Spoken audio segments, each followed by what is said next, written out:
Hey, welcome everybody to Pro Mindset Podcast. This is your host, Craig Domann. I have two guests today. They both are professional volleyball players. They happen to be married. Oh my God, I can only imagine the bedroom talk. I can only imagine the conversations after matches with these guys. This is James and Mollyshaw. Thank you so much for being on Pro Mindset, guys. Thanks for having us. Thanks for having us, Craig. Okay, so you guys both know we've done recordings with you guys individually. So we're not going to go back and we're not going to necessarily talk about like mindset stuff today. We're going to talk about relationship and sports stuff. So, but before we get started, everybody wants to know, how'd y'all meet? Man, do you want to talk? Go ahead.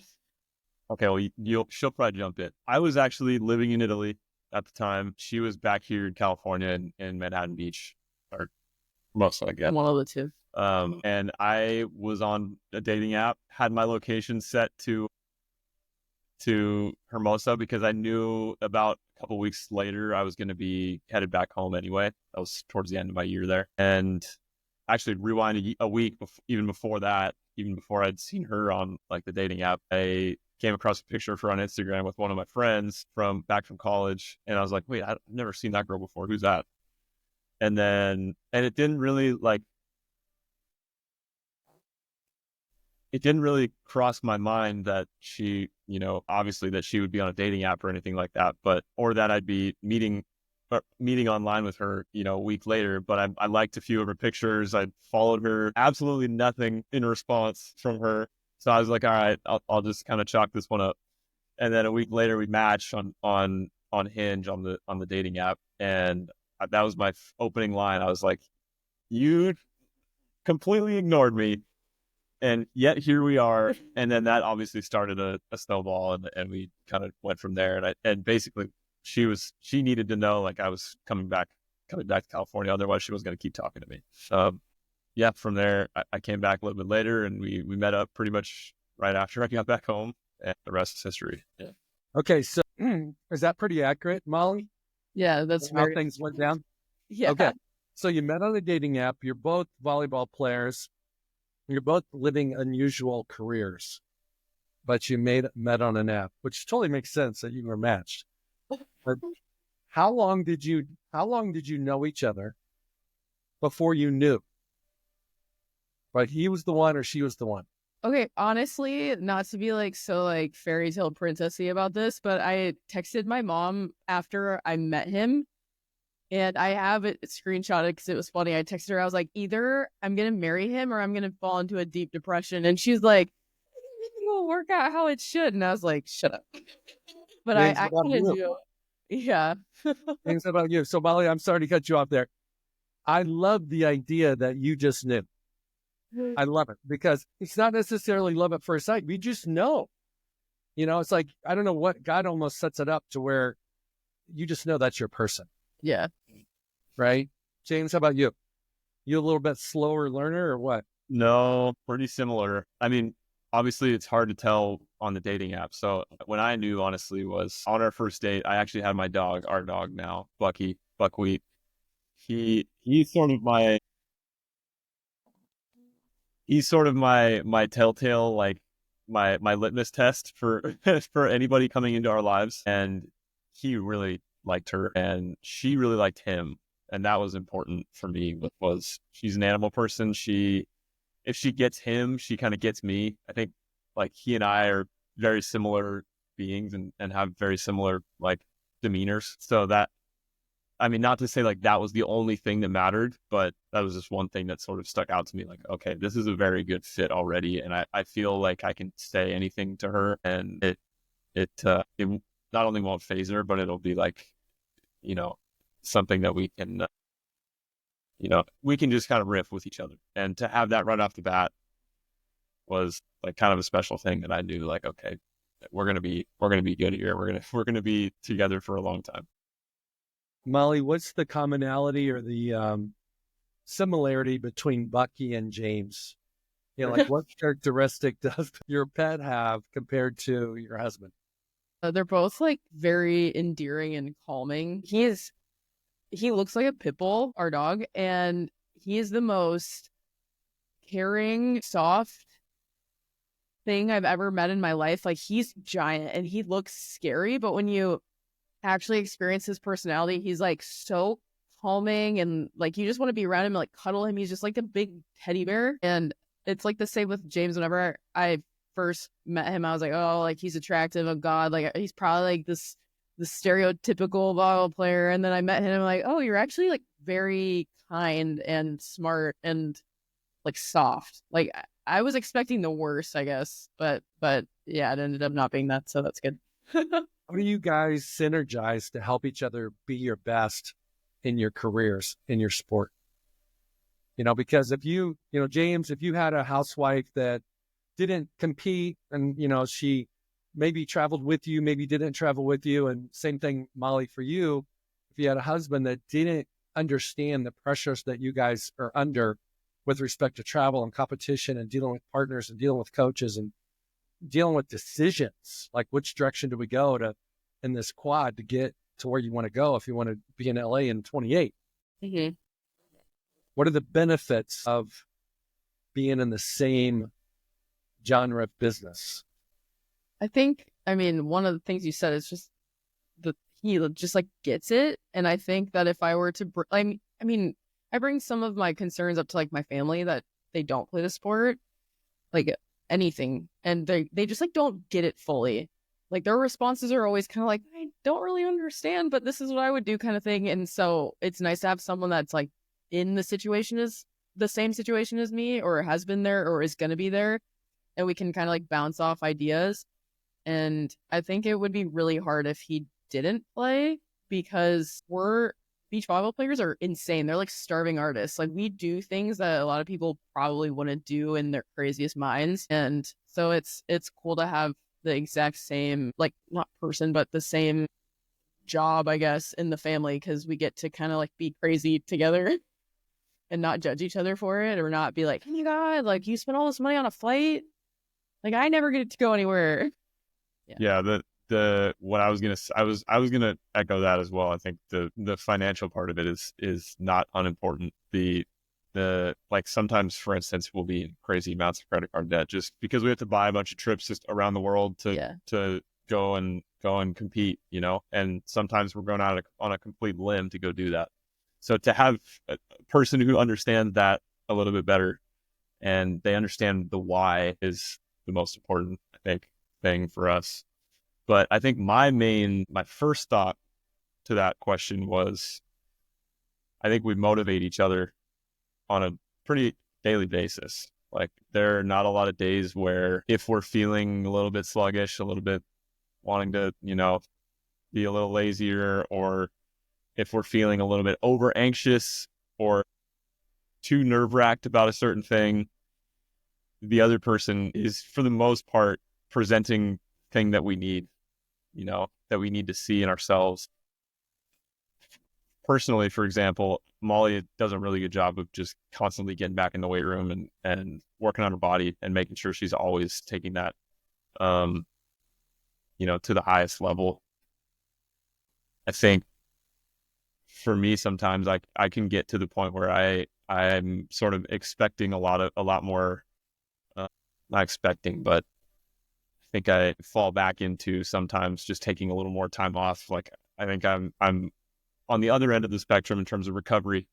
And when I see her in there, going in there every day and getting a little sweat and getting a little bit stronger, that sometimes will knock me back into place of, oh yeah, I actually do need to go and push myself a little bit more today. I'm going to be this tired every single day when I'm competing on the road. So if I can be a little bit stronger than I am right now, that's even better. And so we push each other in a lot of various ways. Okay, so that leads me into this next question. Since you've been dating, you've been married for about a year, but how long did you date before you got married? A year and a half. Wait. A little bit more than 2 years. So we were about two and a half years in when we. Okay, so you've been together for 3.5 years. Roughly, What is the biggest benefit each of you have experienced that is a direct result of your partner? and their input, their influence, their coaching, their challenging? I think for me, immediately when I met James, I think I mentioned this earlier when we were doing my podcast, but I'm a very emotional person. Like I have some serious highs and some serious lows, and James is the exact opposite. He just is always here. And I experience anger pretty fast, and I experience like happiness really fast and like sadness. And I feel like being around him has really leveled out my emotions, and I can see like healthy reactions to very stressful things.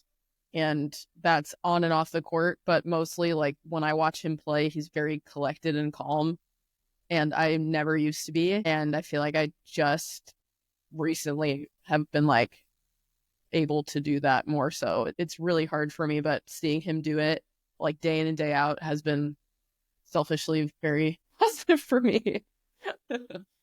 That's awesome. How about Yeah. you, James? It's a tough one for me because there are so many, but I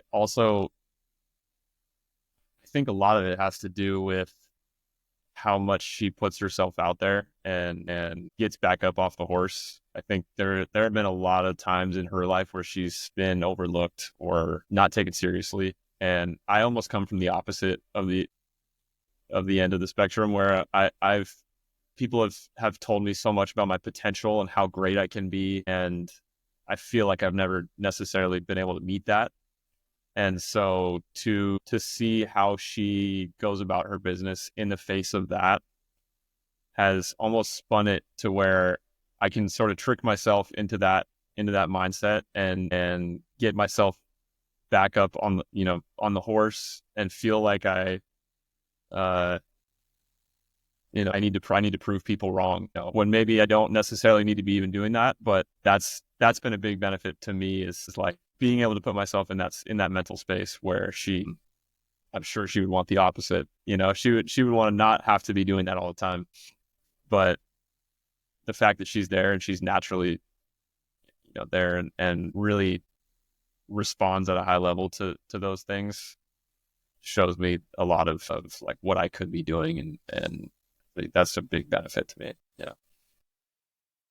Well, it sounds like you guys are a perfect fit, because in getting to know you guys individually, James, you've kind of lived this like charmed experience through the sport, having a father that showed you the way, playing at Stanford, getting to the national championship, all these things. You haven't been just like beat up. You've kind of been shown the way. And Molly, on the other hand, has been beat up. And both of you have persevered, even though you come from different circumstances, different backgrounds, but you both need a little bit of the other. Because anytime you get to the highest level, you're going to get your head beat in a few times. And so you've got to be able to get off the mat. You got to restart. You got to reset, all those things that describe like whatever happened, it's over. Let's go. Mm-hmm. And Molly's got that in spades. Yeah. And then Molly I'm not trying to do a character, evaluation or anything, but, the more you believe in yourself, the more you believe in how great you can be, you and your partner can be number one. The difference between number 1 and number 10, let alone number 1 and number 4, is like this much. Right. So small. Right. It's a match here or there when it really matters. And so, Molly, and from my perspective, you need to allow James's like confidence and belief and like vision for, his potential and his future to rub off on you. That way you guys can both maximize this experience. So. Yeah, totally. And there's times when that's flipped too. It's like, I mean, as recently as this last month where we were both competing in Asia, she was really playing some of the best volleyball she's ever played, and she was highly successful the whole trip. And I was kind of grinding it out, and not doing as well as I had hoped necessarily, but still doing well for like the beginning of the year's expectations for me. But I kind of lost sight of that and didn't feel that confidence or that shine or the glimmer necessarily that she might have been feeling from riding that high. Yeah, I think we both do a good job of, I mean, definitely discussing a lot of that. You know, we a lot of our conversations around volleyball have to do with that itself. But yeah, I mean, we can definitely, I think, see that in each other, and we're getting better and better, I think, at figuring out. Guys, how do you handle it when somebody is riding high and the other person's in the gutter, so to speak? They're just in a funk. They're not getting the dubs. They're not being as successful as they wanted to be successful. How do you keep your success in your sport, or failure, your situation in your sport, out of the bedroom, out of the dinner conversation, out of places where it doesn't serve you? I Do you think guys have boundaries that you set? It's been trial and error. We've been working on it. I think that we've failed and we've succeeded a lot this year with it, because we've both been like highs and lows a lot. I think we've definitely set boundaries. Like, we've tried things such as, like, you know, when he was riding high at one point and I was in like the deep depths of my season this year, I requested kind of like putting volleyball topics in a note so that we didn't have to talk about it, but we were still aware of things. So we've done things in that fashion. And then, you know, I think James and I, we love traveling and experiencing nature together. And I think the biggest boundary we've ever set is that when one of us isn't feeling that great, like, when the tournament's over, like, we have to get out of Los Angeles and we have to go into nature and be alone, stop looking at our phones, and just like be ourselves minus volleyball.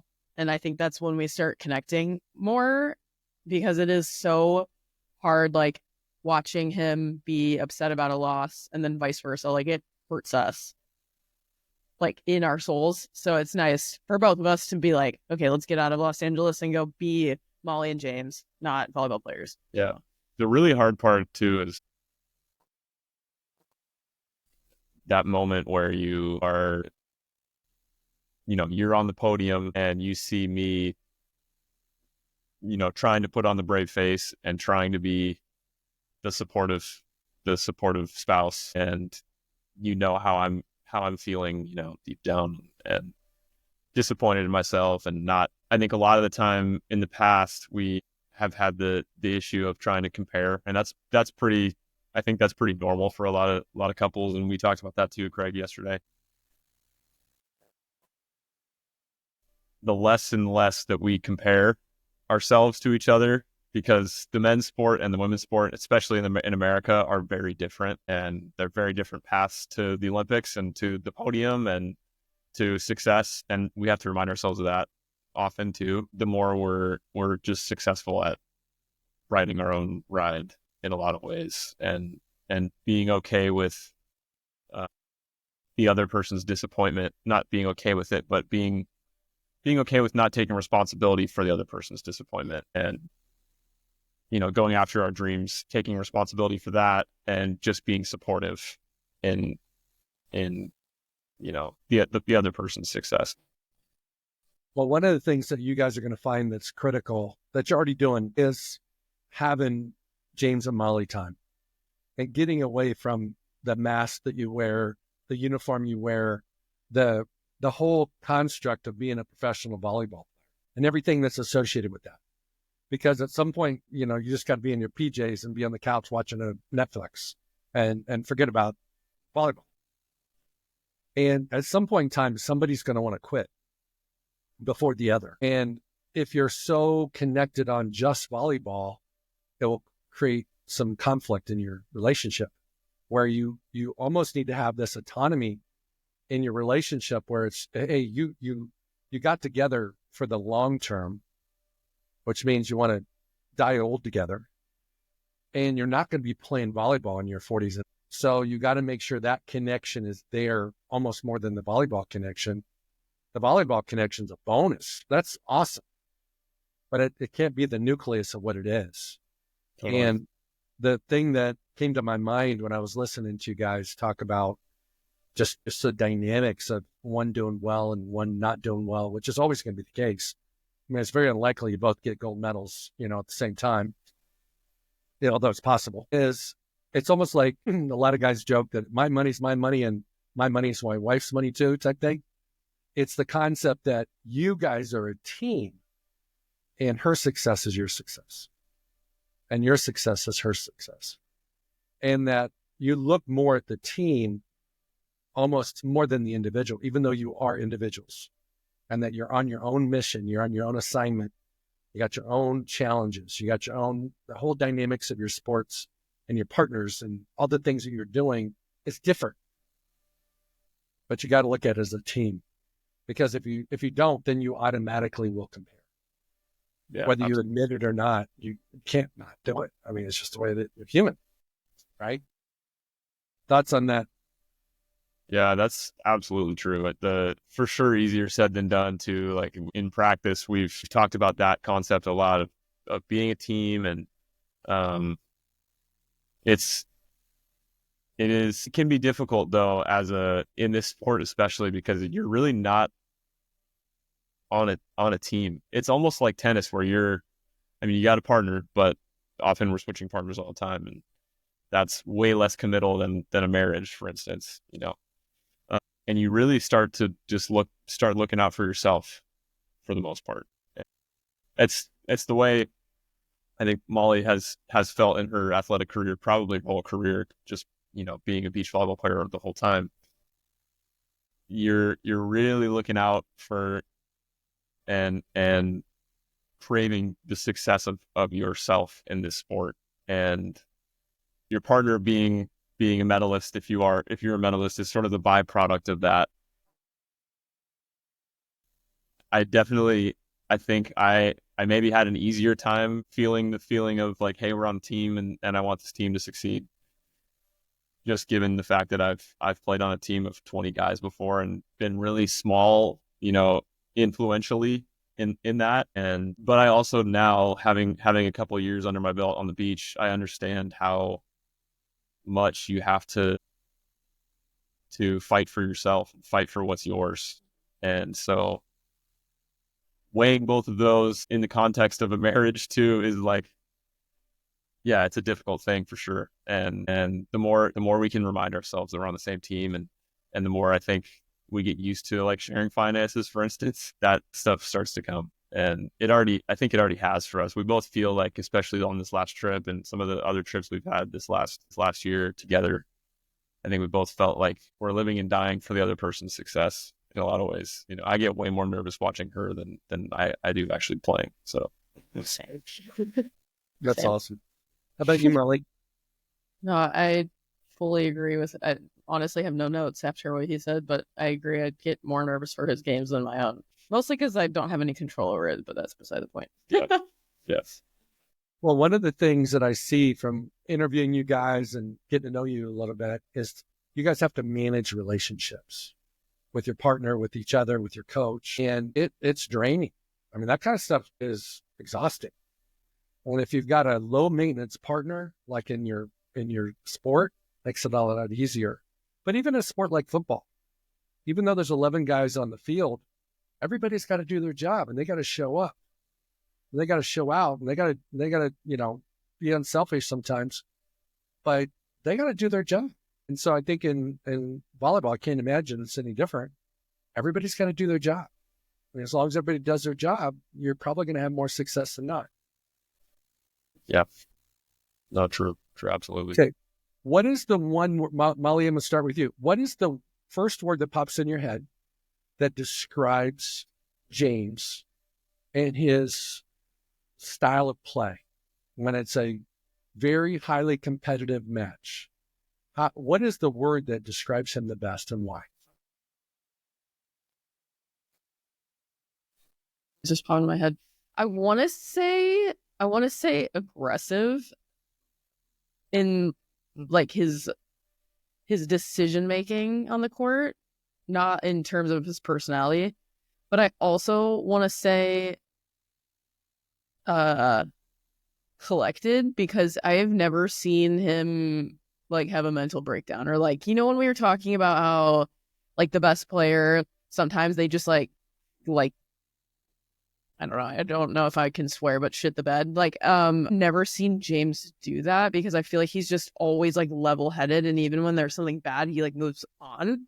So I would say both of those. I probably could come up with something better than those if I had more time. But those are the two that just came up in my head. Well, one of the things that you say there is that he's composed and he doesn't take big dips. Yeah. You know, he doesn't have a low floor. He has a high floor. You know, and that's what typically happens with athletes that don't have mental like breakdown, so to speak.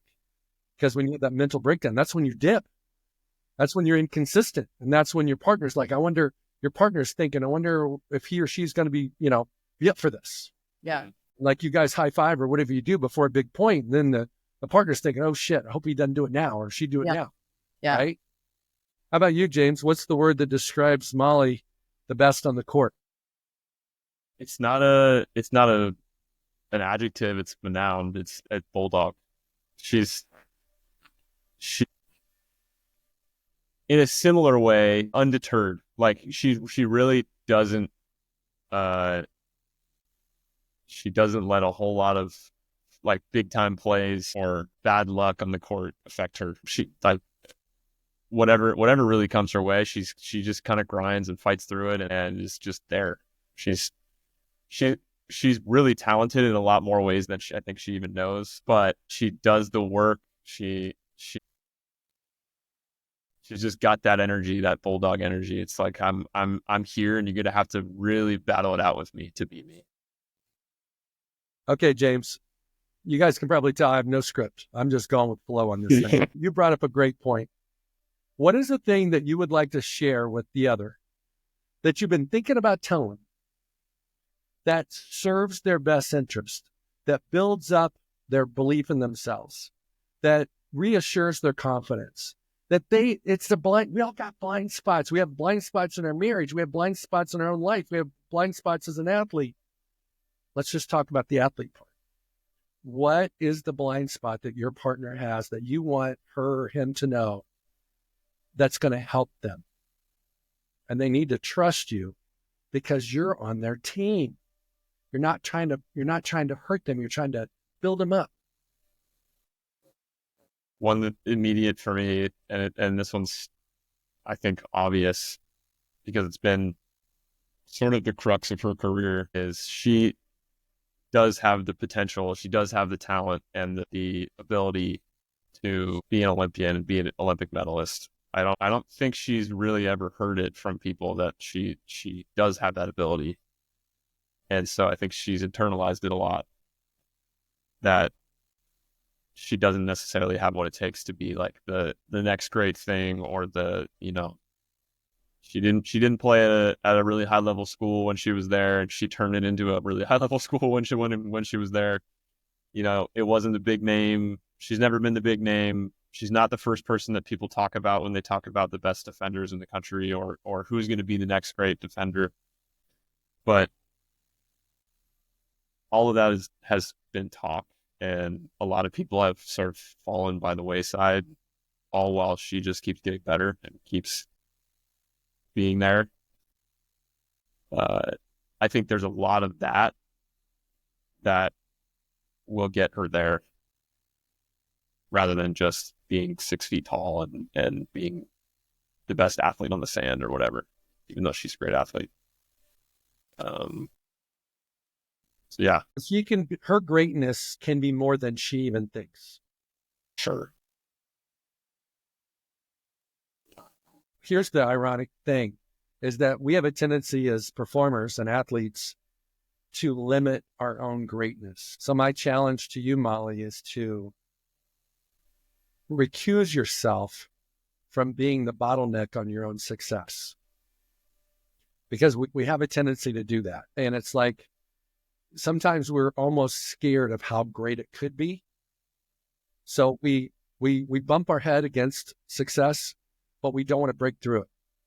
And so my just, I consider us friends now, but I mean, we've just met this week. It's like, why not you? Why not you? Tell me why not you? Why couldn't it be you? I mean, is there something you did in your past that you're like, wow, I got too much shame and guilt. I can't do that. Did you like slack your way through, training so that you don't deserve it? I mean, why not you?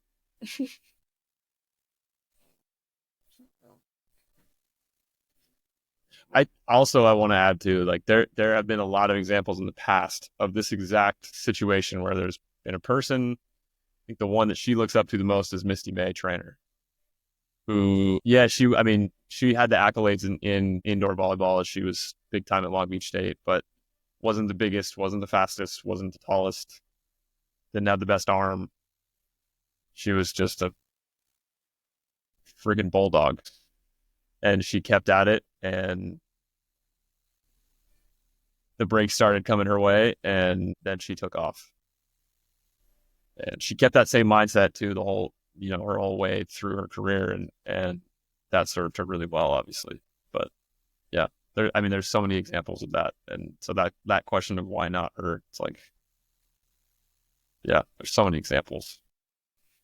Well, before Molly, you speak about James, in the NFL, some of the best are not the best athletes.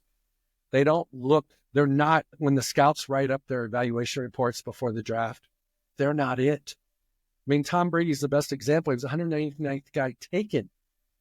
And it's like, he believed himself through it. He trained himself through it. He got the reps. His first pass in college, he started out, he was from, the Bay Area, goes to Michigan. He's 7th on the depth chart. When he finally gets in, his first pass was like a 43-yard pick six. Most guys are done. And then his senior year, he was sharing, wasn't even a full-time starter. He was sharing time with this Hinson guy who was the prototypical, freaky, unbelievable arm, great body, unbelievably athletic, all these things. And Tom Brady ends up being the guy with 7 rings. So, Molly, why couldn't you end up with a couple medals, gold medals in the Olympics? Yeah. It's like that. I guess my thinking is, just from getting to know you, is that you can go as far as you want, but you have to move your glass ceiling higher. Because we all have I got a glass ceiling. We all got it. But we got to shatter that thing so that we can just see how far it goes. And if we don't get there, it's okay. All right, Molly, what about James? It's funny because it's just it feels like a very opposite thing that I have to deal with, because I'm always, like we talked about, I'm always being told no, and I'm all beat up and pissed off and sad and stuff, where I feel like James has always been like he said, told that he has so much potential. And we have a lot of conversations about, and I see it after he loses a match, where you can just feel the weight of those comments on him, where he's like, oh, well, if everyone said I had potential, why am I not getting a medal? Or why am I not winning this tournament and stuff? I think that to me is something that I see as his version of something that's holding him back.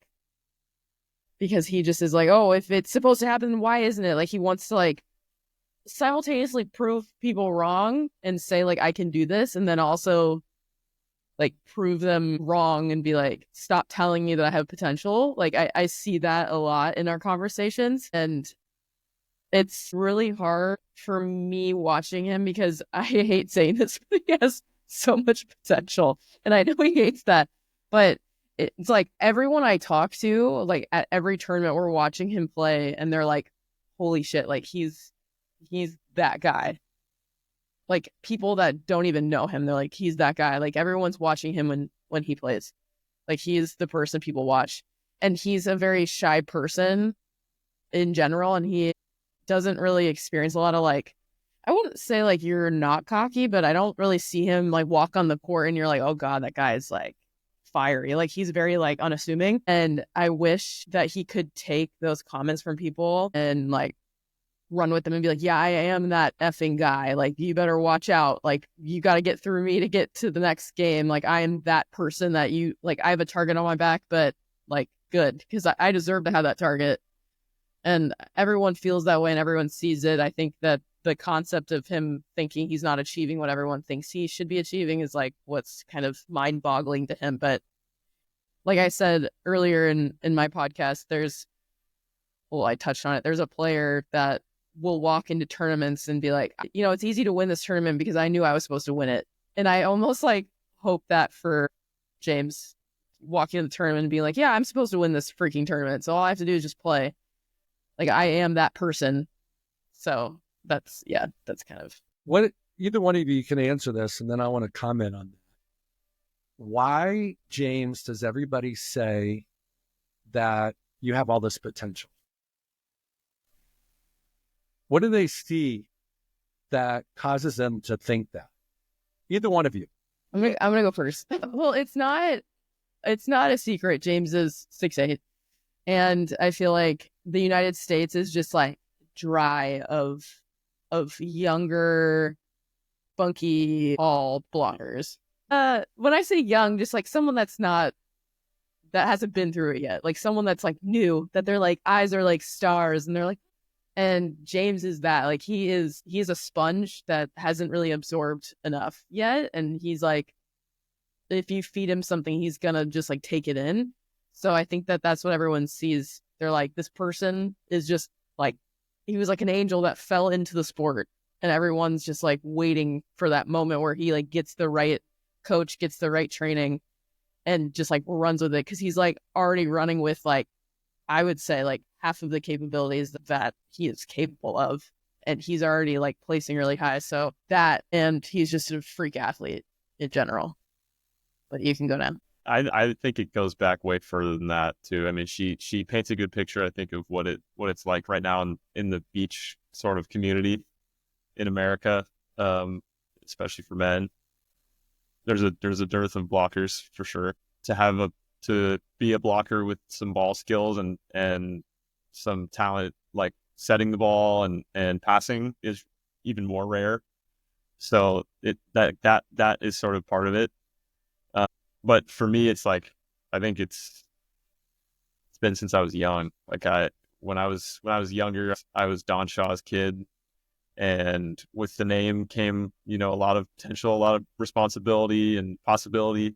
I had always heard I was destined for Stanford, and I knew, not even in the back of my mind, the front of my mind, that it was going to be really hard to achieve that, and not just on the volleyball court, but in the classroom. And after that, it was when I was at Stanford, or when I was younger, there was a magazine article, or a big magazine, volleyball magazine, that had me on the cover of it, calling me the next big thing, and I had no idea that was going to be claimed of me when I went for that interview and did a photo shoot. And so that was kind of like a weight put on the shoulders a little bit. And then when I was at Stanford, a lot of the talk was, okay, this guy's like the next big thing at setter. He's going to be competing with this other guy who's going to USC, who's like the other next big thing. So there was a lot of just talk and a lot of external things, and I was a sponge back then too, taking it all in and aware of it all, and I couldn't get away from the talk. So I had a really tough time at the beginning of my career at Stanford, just in dealing with that. I was deeply depressed my first year. Hadn't done at all what I came in to think I would do in my freshman year, and sophomore year was kind of the same until we kind of broke through the glass ceiling a little bit to go to that final four. But that's always kind of been the case. Like I went overseas my first year. There was a lot of talk of what I was capable of coming out of Stanford, and there were some highlight videos that made viral rounds in Italy, and so people were talking before I even got there. And so it's kind of always just followed me around my life in various ways. So yeah, it's something I've always had to sort of contend with. And same goes for on the beach community. In the beach community, it's just like a sort of a continuation of that. Okay. Have I been pretty open and straight up with you guys, do you feel?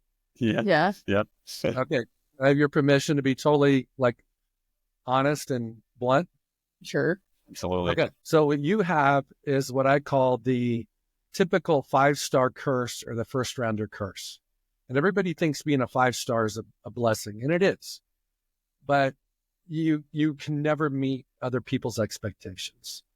And when you're a first rounder, every first rounder in the NFL draft becomes the face of the franchise. They're supposed to be the savior. And if they happen to play quarterback, they're supposed to like take them to the Super Bowl and to the promised land. And I would say that 65 to 70% of the quarterbacks drafted in the first round don't even make it to year 3 in their first team.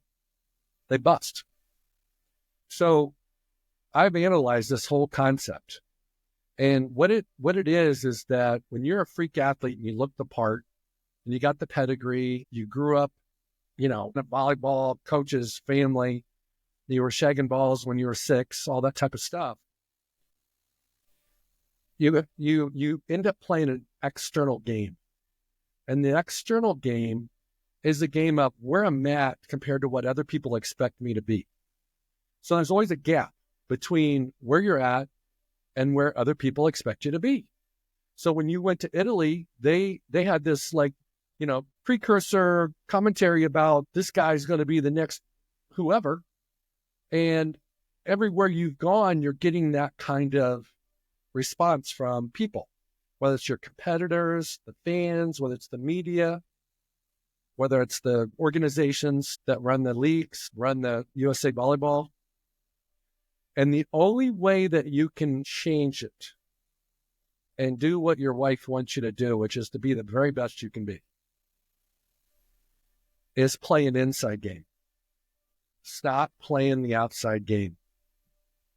You've got to rewrite your story about what your story is, about who you are as a person, who you are as a volleyball player, how you want to show up, how you want to perform, how you want to compete, how do you want to overcome adversity, how do you want to handle the big moments, all those types of things. And what it really boils down to is belief in you. When I had a little bit of this when I was in high school, everybody spoke for me. Everybody told me how great I was before I even got on the court, got on the field. And it made me feel uncomfortable. Honestly, it made me feel uncomfortable. And I couldn't figure out why I was feeling the way I was feeling. I just knew it didn't feel good. And I should have felt good because people were complimenting me. I never owned it. It never became mine. And I did not fulfill my potential. So when I had athletic kids, I made sure that they believed in themselves. In the NFL, I call them 99.9ers. They believe in themselves 99.9% of the time. But when it really matters, well, that's at the 1%. And then they come off the court, come off the field, my bad. Being 100%er eliminates my bads. And unless you commit to being 100%er, you're going to be a 99.9er. And as a 99.9er, you will focus your attention externally. When you become 100%er, it's internally. And you don't give two F's about what people say. You don't, it could be on Instagram, it could be on the internet, it could be in the media, it could be in anything. You don't care. Because you stopped playing the outside game. And so you came by this honestly. Wasn't anything you did intentionally. You just happened to be born to I don't know if your father's a Hall of Famer, but it's that kind of coach at a very prestigious university, and you happen to be 6'8", and you're a freaky athlete. So what do you expect?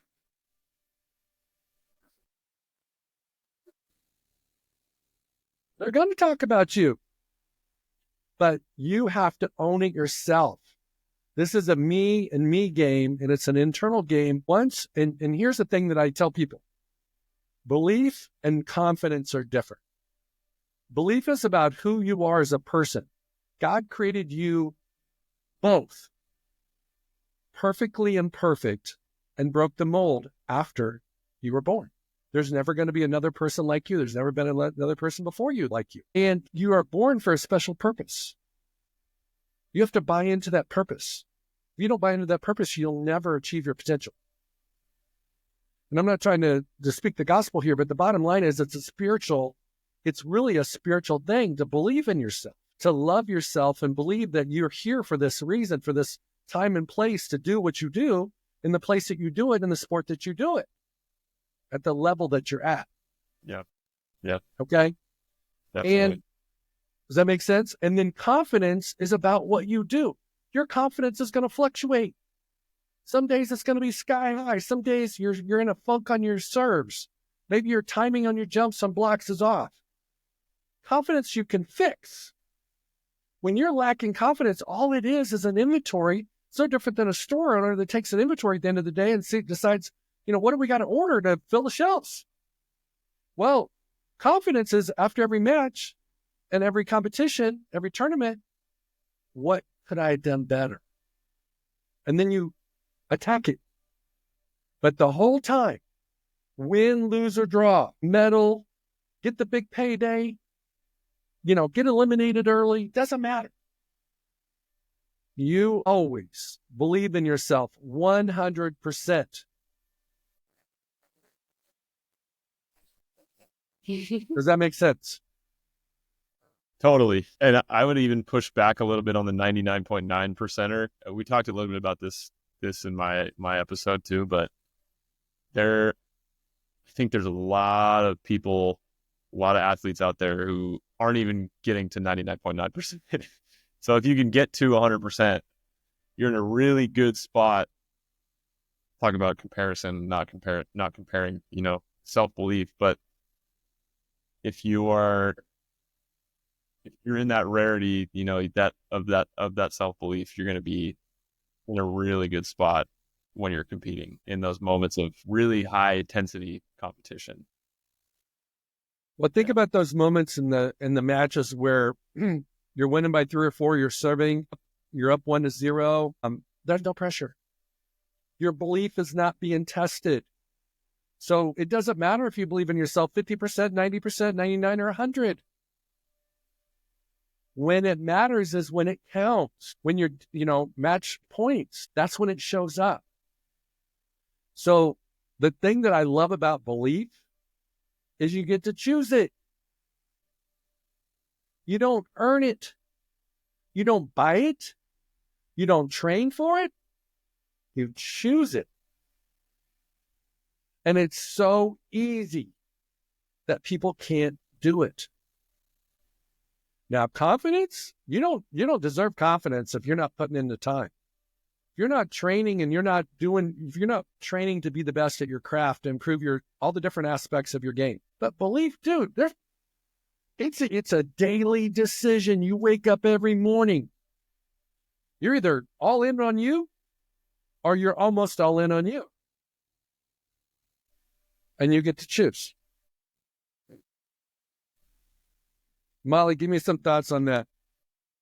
I mean, there's many athletes that I was thinking of when you said that last sentence of oh, I'm gonna half-ass things, or oh, I'm gonna take the day off, or oh, I already did that, or oh, I don't need the extra rep. And I always think about that, and I don't mean to be that person of oh, it's what you do in the dark that comes out in the light, or whatever the quote is, but I really do think that changes and sculpts you as a player. I also do think that when you're in the most stressful situation, you fall on your preparation.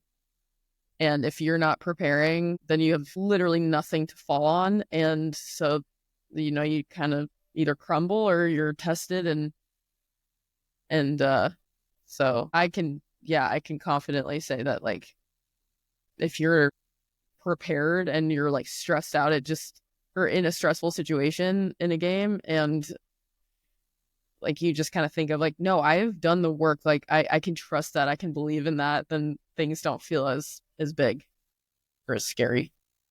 Well, without being cocky, you deserve it. Yeah. If you put in the work, you deserve it. Right.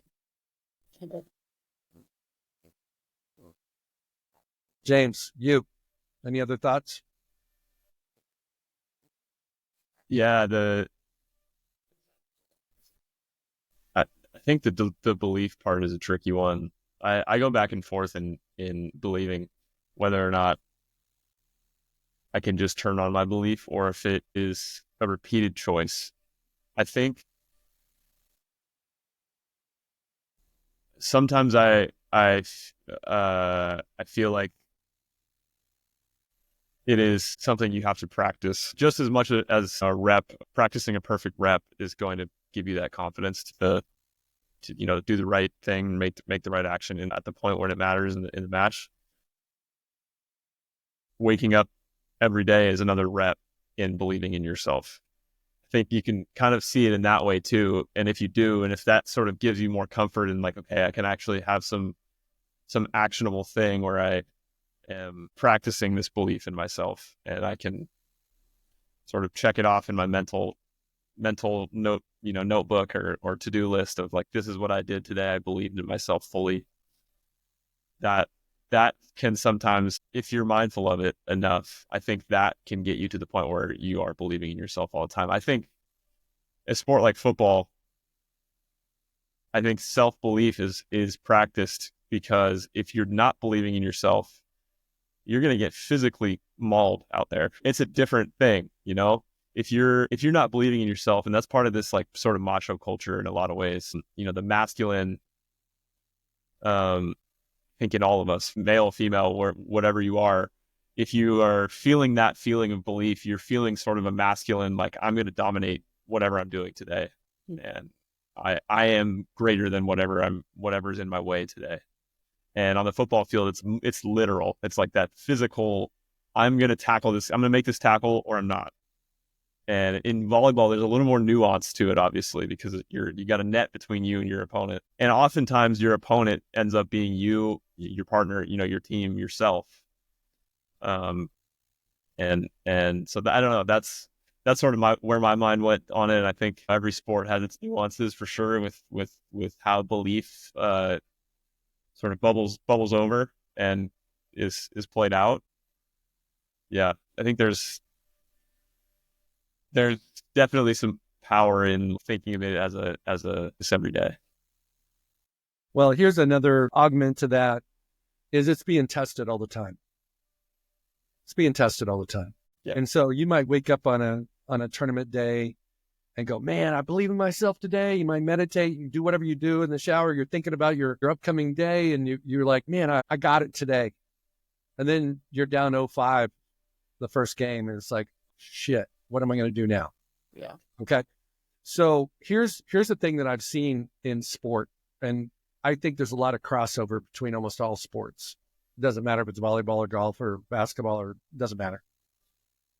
But to use an analogy, like, I'm guessing you gave your wife a ring, and unless you give her like coal, she has a diamond of some type. And so, and if she has a gold band, there's 14, 18, 24, whatever carats there are. What's the difference between 14 karat and 24 karat? Do you guys know? Gosh, has to do with the weight. Has to do with the purity of the gold. So 24 karat gold is the most pure. So like if you have cheap gold, you'll have like green rings around your finger. Okay. Yeah. And if you have 24 karat, you normally don't have that. Okay. Well, the difference between 14 and 24 is the time spent in the fire that allows the gold to be purified. So your belief is like gold. The more it gets tested, the more you're in the fire, the more you double down on who you are more than what you do, your belief gets stronger and it gets easier. Okay? That's why you see in intense moments, like, oh, this is a pressure moment. Well, maybe it is, but maybe it's not. For some people, it's not. Because they're not defined by their wins and losses, and they believe in who they are regardless of whether they win or not. And so I think it's really, really important to separate what you do from who you are. Easy to say, hard to do. When everything you're doing, you're eating, you're sleeping, your training, your schedule is all predicated upon training and preparation for your sport. But it's still only what you do. And the more you can divorce all these things from your performance, the better you perform. And that's why when Molly and I were talking earlier, and she has these like mini pity parties or temper tantrums in her head, She's resetting. She's got nothing to lose. Well, what if she did that before the match? And what if she did it every time and she went to it every time she needed it during a match? And it's a tool. You turn an emotional response into a tool. Now it's working for you. It's your secret weapon because it allows you to flush what just happened and not deal with expectations and future outcomes and compensation and schedules and all the things that are ahead of you so that you can be in the moment. Because the person that's in the moment, the talent level in most sports, the margin is very small. Like both of you guys could be, elevated in your sport quite a bit by just making a little improvement. And by struggling a little bit, you could probably fall quite a bit. Is that a fair statement? Yep, totally. So when you get ready for, when you guys are competing for the Olympics, you make it, you're going to barely make it. You don't make it, you're going to barely not make it. So what's the barely? What's that small thing that you can do that can change the results? Change how you show up. And that's my challenge to you guys, is to, while you guys are conversing over this kind of stuff from time to time, is what is the thing that you can do? What micro adjustments can you make in how you see yourself? How you train your standards, how you visualize all different situations so that you can show up and ball out. If you win, you win. You don't, but ball out. Because someday you guys are going to have amazing volleyball kids. They're going to be tall and athletic and tenacious and bulldog minded and all these things. They're going to embody both of you guys. And they're going to have some of the same things of, oh my God, she or he's got so much potential. She gets so frustrated so fast. All the lessons you guys have learned, you're going to pass on to your kids. And all you're going to care about is a couple things: that they have fun, that they give maximum effort, and that they don't quit. Because you can measure those three. But all the other stuff you can't measure. Thoughts on that? Yeah. I mean, yeah, that's the thinking about, us moving on from the sport and potentially having a family. I'm just like, I would want our kid or kids to, be the best that they can be and not repeat our insecurities. So that's, definitely would want them to have fun and not quit and, enjoy themselves. I think about that small percent, that small percent of improvement of the barely making it or barely not making it. I think about that all the time. I didn't used to when I was younger because the rate of growth was so much faster. And in the sport now that I'm playing, there was that time for the first 6 months, 8 months, year where I was in it and I was learning a lot, getting a lot better really quickly. And now the top of the hockey stick starts to come, and here comes the barely.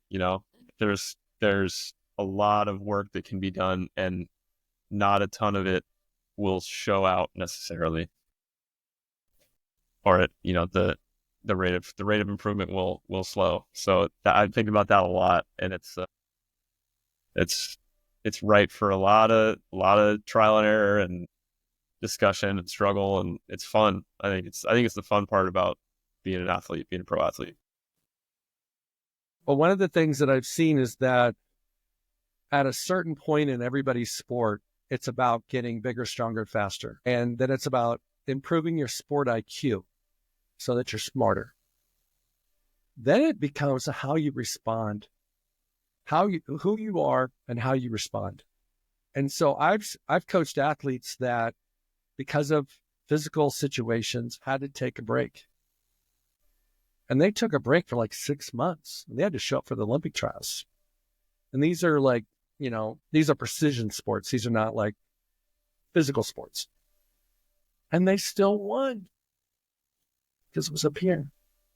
So the most growth, once you have arrived in the sport where you guys are, is going to come from your mental growth. And your mental growth will be revealed by how you respond, not by how you act, not how you strategize, not how you show up and plan. All those things are important. It's how you respond, because no game is perfect.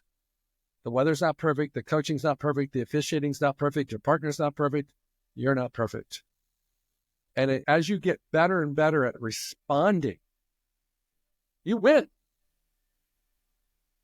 Because everybody's struggling with responding.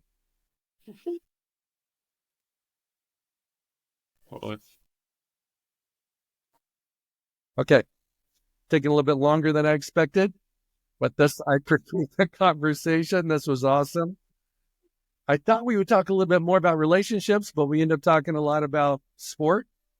But you know what? You guys opened it up when I asked the question about what was the blind spot of your partner?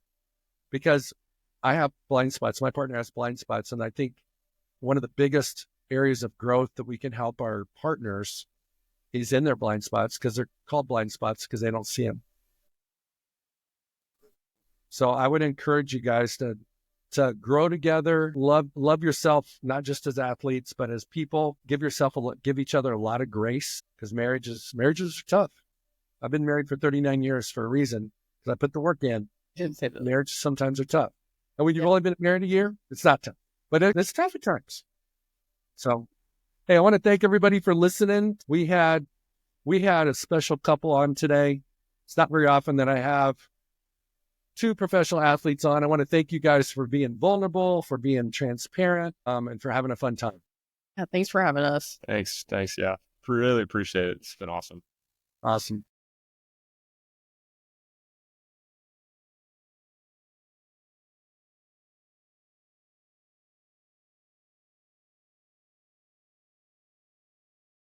Hey, it's Craig Domann, the host of Pro Mindset Podcast. I want to thank you for listening or watching today's show. And you can catch us every week on the normal social media platforms like YouTube, Facebook, Instagram, and all the listening podcast platforms. I hope you enjoyed today's show. And more importantly, I hope you gained a pro mindset insight. Please be sure to rate and review Pro Mindset Podcast. And I look forward to catching up with you on our next show.